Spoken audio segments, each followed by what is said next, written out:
दोस्तों खेसारी लाल यादव के न्यू गाना के टीजर आ चुका है, बहुत ज़बरदस्त। इस गाने का टाइटल है गिरौआ बम। ओए होए गिरौआ बम।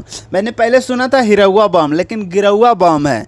मैंने टाइटल भी जब बनाया था तो उसमें हिरौआ बम लिख दिया था, लेकिन गिरौआ बम है।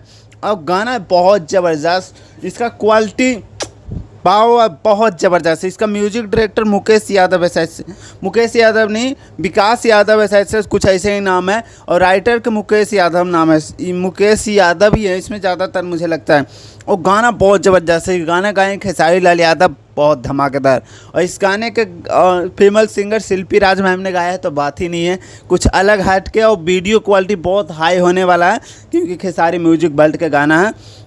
और इस गाने में जो लड़की है उनका नाम तो पता नहीं है अभी तक फ़िलहाल, लेकिन गाना वीडियो क्वालिटी आ चुका है। टीजर आप लोग, टीजर के लिंक डिस्क्रिप्शन में, आप लोग जाइए, प्यार आशीर्वाद दीजिए खूब, और ट्रेंडिंग में पहुंचाइए इस टीजर को ज़रूर। और कल गाना आ रहा है 6 बज के कुछ मिनट पे, थोड़ा टाइमिंग भूल गया हूँ।